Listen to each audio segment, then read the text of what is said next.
आज हम देखते हैं कि कालिका माता की जानकारी पूरी तरह से दे जानी चाहिए।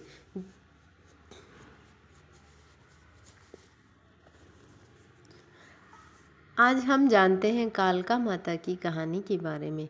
रोचक है माँ काली की इस प्रतिमा की कहानी। जाने क्यों 10 साल पहले लोगों ने किया था विसर्जन। मंदिर के पिछले 10 सालों में अपनी सेवा दे रहे कमलेश पटेल ने कहा कि माँ काली की अद्भुत प्रतिमा कटनी के सलीमाबाद में पहले स्थापित थी। करीब 10 वर्ष पहले कुछ लोगों द्वारा माँ काली की इस प्रतिमा को माँ नर्मदा में विसर्जित कर दिया गया। विसर्जन का कारण था कि माँ काली की पूजा के वक्त कुछ लोगों की असमय मृत्यु हो गई, जिससे लोगों ने समझा कि माँ काली ने उनकी बलि ले ली है। तब डर के कारण माता से क्षमा मांगते हुए उन्होंने माँ की इस प्रतिमा को माँ में नर्मदा में विसर्जित कर दिया गया। हिंदू धर्म में देवी देवताओं से माँ दुर्गा का विशेष स्थान है। मान्यता है कि दुर्गा माँ की आराधना करने से मनुष्य के समस्त पाप दूर हो जाते हैं। आप सभी माँ दुर्गा के 9 रूपों से जरूर अवगत होंगे। आज हम बात करेंगे उन्हीं रूपों में से एक है माँ काली की। पौराणिक ग्रंथों में माँ काली अवतार के बारे में कई कथाएं प्रचलित है। उन कथाओं के अनुसार दारुक नामक एक असुर ने जब अपनी करतूतों की सीमा पार कर दी थी, तब सभी देवी देवताओं की आराधना पर माता भगवती ने अपने एक अंश को शिव जी के शरीर में प्रवेश कराया।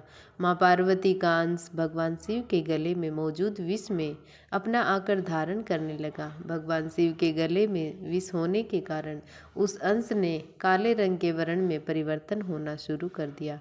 उसके बाद जब भगवान शिव को वह उभरता हुआ अंश अपने अंदर महसूस हुआ, तब उन्होंने अपना तीसरा नेत्र खोल दिया और तीसरे नेत्र के खुलते ही माँ काली प्रत्यक्ष रूप में प्रकट हो गई।